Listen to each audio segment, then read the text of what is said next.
The starship Aurora's Dawn glided silently through the velvet expanse of space, its sleek hull reflecting the glimmer of distant stars. Its destination was uncharted, a lush planet discovered on the fringes of the Andromeda Cluster, coded simply as Xylora 7 in the Galactic Survey archives. The crew of 12 humans on board had no idea what awaited them. The only thing the initial probes had revealed was a world covered in sprawling, emerald jungles teeming with life. Inside the observation deck, Commander Elena Vaz stared at the holographic projection of Xylora 7 rotating slowly in front of her. The dense green swirls of its forests contrasted starkly with the cerulean blue of its oceans. She tapped her chin thoughtfully, addressing her second-in-command, Lieutenant Reese Carter, who stood nearby. "What's your gut feeling, Reese?" Elena asked, her tone light but edged with curiosity. Reese folded his arms, his sharp eyes narrowing on the hologram. "Looks beautiful. Probably deadly. That's the spirit," Elena replied with a smirk, her dry humor cutting through the tension. But in truth, she shared his apprehension. Explorations were never without risk, especially on a world so alive. Humanity had learned the hard way that the galaxy's most beautiful planets often hid the deadliest secrets. The rest of the crew buzzed with nervous energy in the mess hall below. Among them, biologist Dr. Mira Tan eagerly prepped her equipment, her enthusiasm infectious. "Just imagine," she said to anyone who would listen. "Untouched ecosystems, alien flora and fauna. We could be looking at organisms that redefine our understanding of biology. Or organisms that redefine the menu by putting us on it," quipped Jackson Ford, the team's mechanical engineer. Laughter rippled through the room, but it was tinged with unease. Everyone had heard the tales of crews landing on seemingly harmless planets only to be blindsided by hostile environments or predatory creatures. But humanity's curiosity always outweighed its caution. As the Aurora's Dawn descended into Xylora 7's atmosphere, the ship trembled, buffeted by dense layers of turbulent air. Through the viewport, the crew caught their first glimpse of the surface. Towering trees, their canopies shimmering with bioluminescent hues, stretched endlessly toward the horizon. Rivers of molten gold snaked through the jungle, reflecting the planet's twin suns. The ship's landing thrusters roared as it touched down on a relatively flat clearing surrounded by the towering forest. The moment the engines powered down, the silence was deafening. No chirps of birds, no rustle of leaves. Just an eerie, oppressive quiet that felt unnatural for such a vibrant ecosystem. "Atmosphere's breathable," Mira announced after scanning the air. "Oxygen levels slightly higher than Earth's, but within safe limits. We're good to step out." Elena nodded, slipping on her helmet despite the clearance. "Stay sharp, everyone. If something moves, I want to know about it before it gets close." The crew descended the ramp, stepping cautiously onto the alien soil. The ground beneath their boots was spongy, almost elastic, and glowed faintly underfoot. Reese squatted down, poking the ground with his gloved finger. It seemed harmless enough, but the faint pulse that rippled outward when touched made his instincts flare. "Commander, the ground, it's reacting," he said, his voice low. Elena turned sharply, her hand resting instinctively on her sidearm. "Noted. Let's keep moving." The crew fanned out in pairs, collecting samples and documenting their surroundings. Mira marveled at the bizarre plants, giant, translucent fronds that shifted colors as though breathing. Strange flowers with tendrils seemed to lean toward her, as if curious about her presence. "This is incredible," she whispered, brushing her hand against one of the fronds. It shivered at her touch, releasing a faint, melodic hum. But not everyone was entranced. As Jackson worked to set up a perimeter sensor, he felt a prickling sensation on the back of his neck. He glanced around, but there was nothing out of the ordinary, just the unnervingly dense jungle, the towering trees blotting out the light from the twin suns. "Something's watching us," he muttered under his breath, his voice barely audible over the hum of his equipment. Nearby, Reese shared his unease. He scanned the perimeter with his rifle, every shadow and movement in the foliage setting his nerves on edge. The jungle, while silent, felt alive, too alive. Suddenly, a low vibration rippled through the ground. It wasn't strong, but it was unmistakable. Elena stiffened, her sharp gaze snapping toward the jungle. "Did anyone else feel that?" she asked, her voice calm but firm. Before anyone could answer, the vibrations intensified, accompanied by a faint rumble that seemed to come from deep within the earth. The trees shivered, their bioluminescent leaves flickering like a warning signal. "Back to the ship," Elena ordered, her voice cutting through the growing tension. "Now." The crew scrambled, their earlier wonder replaced by a gnawing sense of urgency. As they retreated toward the ship, Mara hesitated, her gaze locked on one of the trees. Its bark was shifting, moving like liquid, revealing what appeared to be a glowing network of veins beneath the surface. "Commander, look at this!" Mara called, but her voice was drowned out by a sudden, thunderous roar that echoed through the jungle. It was unlike anything they had ever heard, deep, guttural, and impossibly loud. Elena didn't wait to see what made the sound. She grabbed Myra's arm and hauled her back toward the ship. "Move it, Tan! We're not staying to find out what's growling at us." As the ramp closed behind them and the Aurora's dawn powered up, the crew caught a glimpse of movement in the jungle, a massive silhouette weaving through the trees with unnatural speed. Then, just as quickly as it appeared, it vanished, leaving behind only the faint glow of the forest and the heavy thrum of the engines. Inside the ship, Elena looked at her team, their faces pale and glistening with sweat. "Whatever's out there," she said, her voice steely, "it's not friendly. And it knows we're here." Inside the Aurora's dawn, the air was thick with tension. The crew clustered around the central command console, the glow of holographic displays illuminating their anxious faces. The jungle outside seemed almost tranquil now, but the memory of the massive silhouette weaving through the trees lingered in their minds. Whatever it was, it had been fast, and unnervingly aware of their presence.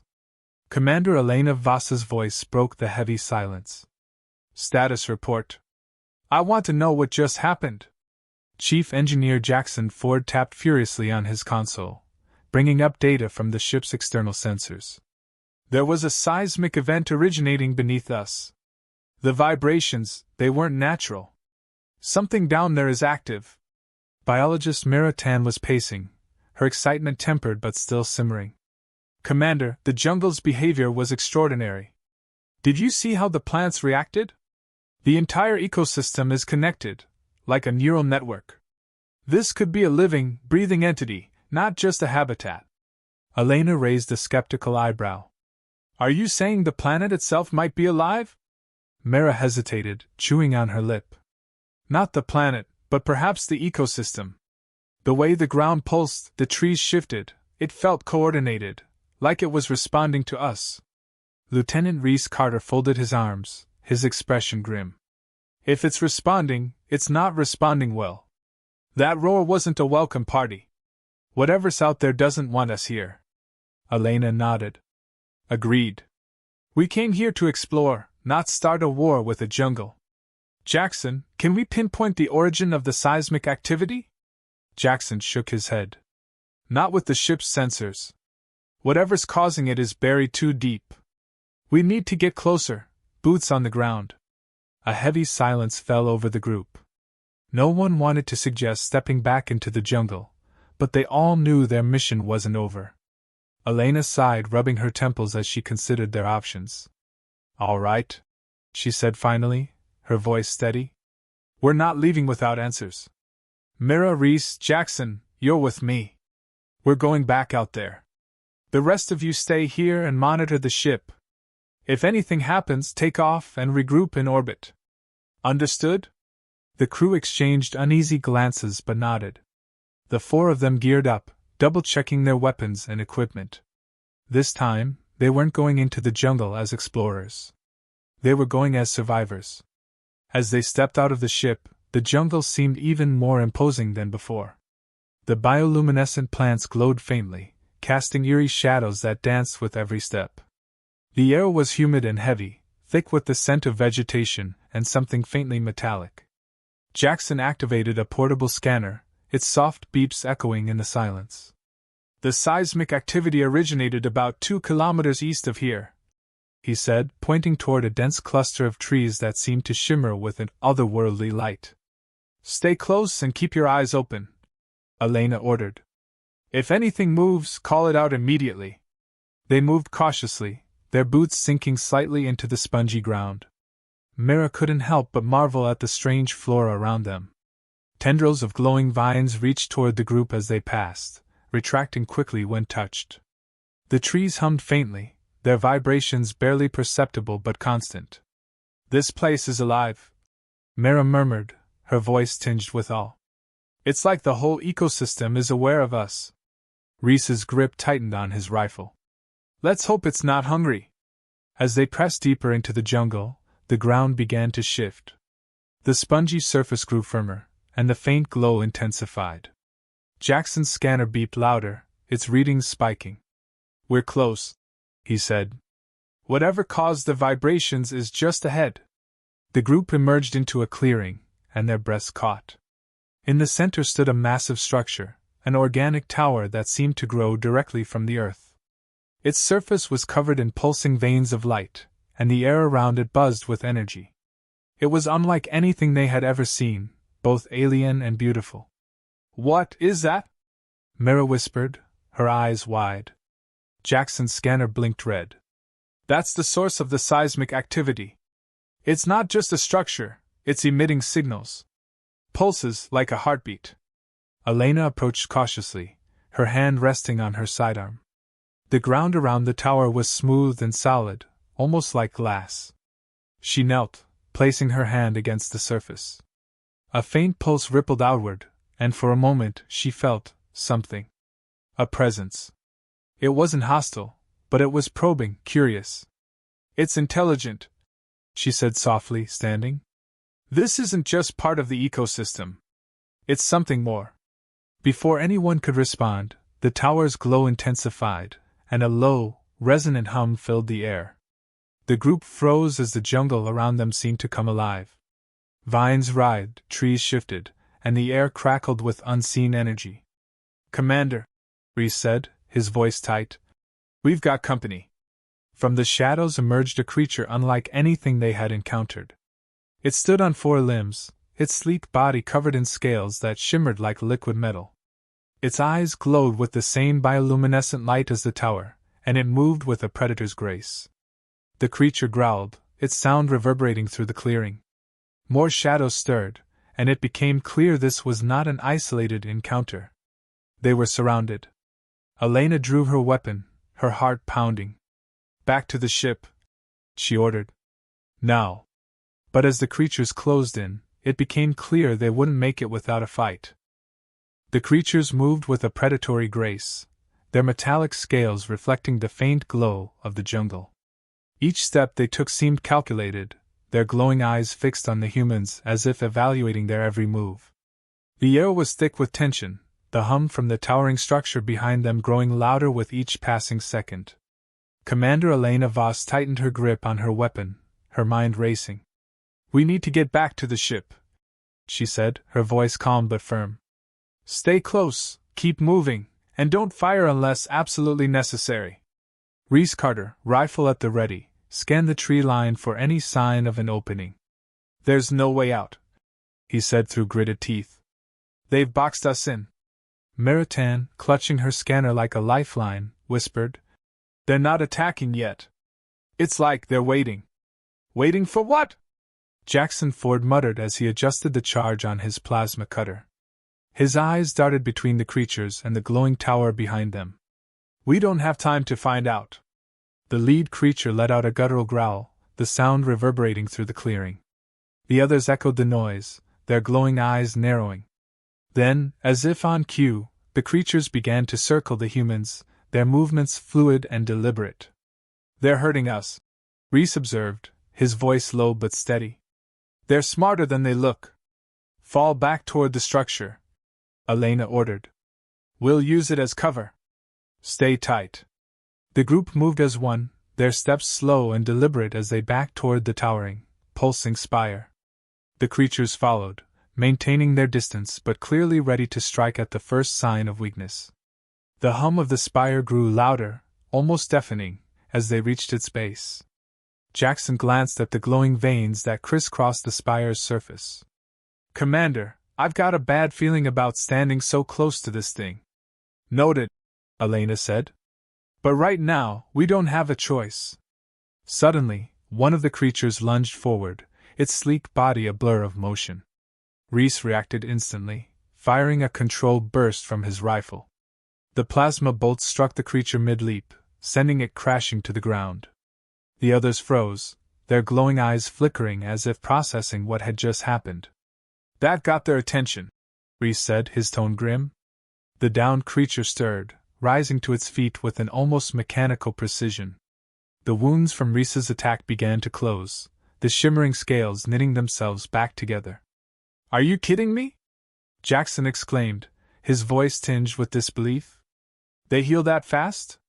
Mira stared at the creature in awe. It's not just healing, it's adapting. The next attack might not even leave a scratch. The creatures advanced, their movements more deliberate now, as if testing the human's resolve. Elena's mind raced as she weighed their options. Fighting was futile, they were outnumbered and outmatched. Running wasn't an option either, not with the creatures closing in.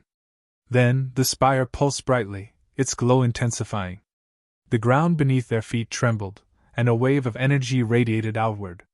The creatures paused, their heads snapping toward the spire as if responding to an unseen command. What's happening? Mira asked, her voice shaking. I don't know, Elena admitted. But whatever it is, it's buying us time. The creatures hesitated, their glowing eyes flickering erratically. The spire pulsed again, and this time, the humans felt it, a subtle yet undeniable connection. It was as if the structure was reaching out, trying to communicate. Myra's scanner beeped wildly, its display flashing with unreadable data. Commander, this isn't just a structure, it's alive. And I think it's protecting us. Elena's gaze snapped to Mira. Protecting us? Why? Maybe it recognizes us as something different, Mira suggested. We're not part of this ecosystem. We're an anomaly. The creatures began to retreat, their growls fading as they slinked back into the shadows. The humans watched in stunned silence as the jungle seemed to calm, the oppressive tension lifting. What just happened? Reese asked, lowering his rifle. I think the spire scared them off, Mira said, her voice filled with awe. Or maybe it told them to leave. Elena didn't lower her weapon, her instincts still on high alert. Whatever the reason, we're not out of danger yet. Mira, can you make sense of that scanner data? We need to know what we're dealing with. Mira nodded, her fingers flying over the device. It's transmitting signals, Commander. Complex patterns. It's almost like a language. Can we communicate with it? Elena asked. I don't know, Mira admitted. But if it wanted to harm us, it's had plenty of chances. I think it's trying to help. The spire pulsed again, and this time, the glow spread outward, illuminating the jungle in a wave of light. The humans felt a warmth radiating from the structure, a sense of calm that seemed almost welcoming. Elena's eyes narrowed as she considered their next move. We came here for answers, she said. And I think this spire has them. Let's find a way to communicate before those creatures come back. The team began setting up equipment around the spire, their fear giving way to determination. The jungle watched silently, its danger still present but held at bay by the mysterious power of the spire. Whatever secrets it held, they were humanity's only hope of surviving the planet's many threats. The jungle was eerily quiet as the team worked around the spire, setting up their equipment with an almost frantic urgency. The glowing veins on the structure pulsed rhythmically, their light casting long, shifting shadows across the clearing. It felt as if the spire itself was alive, watching, waiting for the humans to make their next move. Commander Elena Voss stood at the base of the structure, her sharp eyes scanning the tree line for any sign of the creature's return. Mira Tan knelt by the spire's surface, her scanner beeping wildly as streams of data scrolled across its display. Commander, the signals it's emitting, they're more than just pulses. It's a pattern, almost like an invitation. Elena glanced down at her. An invitation? To do what? To connect? Mira replied, her voice tinged with awe. "I think this thing wants to communicate with us." Reese Carter frowned, his rifle still trained on the jungle. "And what happens if we say no? Do those creatures come back for round 2? "Let's not find out," Jackson Ford said, adjusting a power relay he'd attached to the spire's base. "I've got the interface ready. If Myra's right, this thing might respond to a direct data link." Elena hesitated, the weight of the decision pressing down on her. They had no idea what connecting to the spire might do. It could be their salvation, or their doom. But staying idle wasn't an option. She gave a curt nod. "Do it." Mira carefully connected the relay, and the moment the link was established, the spire pulsed with a blinding light. The ground trembled, and a low, resonant hum filled the air. The humans staggered, shielding their eyes as the spire's glow intensified. Suddenly, the light coalesced into a holographic projection above the spire. It depicted a swirling galaxy, its stars and planets shimmering with vibrant color. Lines of energy connected the celestial bodies, forming an intricate web that pulsed in time with the spire's light. "It's a map," Mira whispered, her eyes wide. "A star map." Elena stepped forward, her gaze fixed on the projection. "What's it showing us?" The map shifted, zooming in on a specific region of space. A planet was highlighted, its surface covered in the same glowing veins as the spire. Symbols and patterns danced around it, forming what looked like a message. Myra's fingers flew over her scanner as she tried to decode the information. "It's pointing us to another world," she said, her voice trembling with excitement. "I think this spire is part of a network, a system of linked ecosystems spread across the galaxy." "A network for what?" Reese asked, his tone cautious. "Maybe a warning," Mira said. "Or a guide. It's hard to say without more data, but one thing is clear: this spire isn't hostile. It's trying to show us something important." The holographic map zoomed out, and the projection shifted to show the jungle around them. Tiny glowing dots moved through the trees, representing the creatures that had surrounded them earlier. The map highlighted the clearing where the humans stood, and a new set of symbols appeared. "It's communicating again," Mira said, her voice urgent. "The symbols, they're changing. It's adapting to us." As the team watched, the symbols resolved into something astonishing, a crude yet unmistakable representation of a handshake. "It's offering peace," Elena said, her voice soft with wonder. "It wants us to understand it." Before they could react further, the jungle began to stir. The creatures that had retreated earlier emerged once more, their glowing eyes fixed on the humans. But this time, their movements were different. There was no aggression in their approach, only cautious curiosity. Reese raised his rifle instinctively, but Elena held up a hand. "Wait!" The lead creature stepped forward, its shimmering scales catching the light of the spire. It tilted its head, studying the humans with an intensity that was almost unnerving. Then, slowly, it lowered itself to the ground, its posture non-threatening. "They're not attacking," Mira said, her voice barely above a whisper. "They're listening." The spire pulsed again, and the holographic map shifted once more, showing an image of the humans standing alongside the creatures. The message was clear: coexistence. Elena took a deep breath, her mind racing. "We came here to explore, to learn. If this planet can teach us how to live in harmony with it, then we owe it to ourselves, and the galaxy, to try." She stepped forward cautiously, extending her hand toward the lead creature. It hesitated for a moment, its glowing eyes flickering, before raising a limb and gently touching her hand. The connection sent a wave of warmth through her, a sensation of mutual understanding. Behind her, the crew watched in stunned silence. The creatures began to relax, their movements slow and deliberate as they mingled with the humans. The oppressive tension that had hung over the jungle seemed to dissipate, replaced by a sense of calm. The spire's glow softened, its hum fading to a gentle rhythm. Mira looked up at the holographic map, her heart swelling with wonder. "This is bigger than us," she said. "This planet, it's part of something ancient, something incredible." Elena nodded, her gaze sweeping over the scene. And we're part of it now. As the twin suns set over Xylora 7, casting the jungle in hues of gold and violet, the humans and creatures stood together, united by the spire's silent guidance. It was a beginning, of understanding, of coexistence, and of a journey that would take humanity further than they had ever imagined.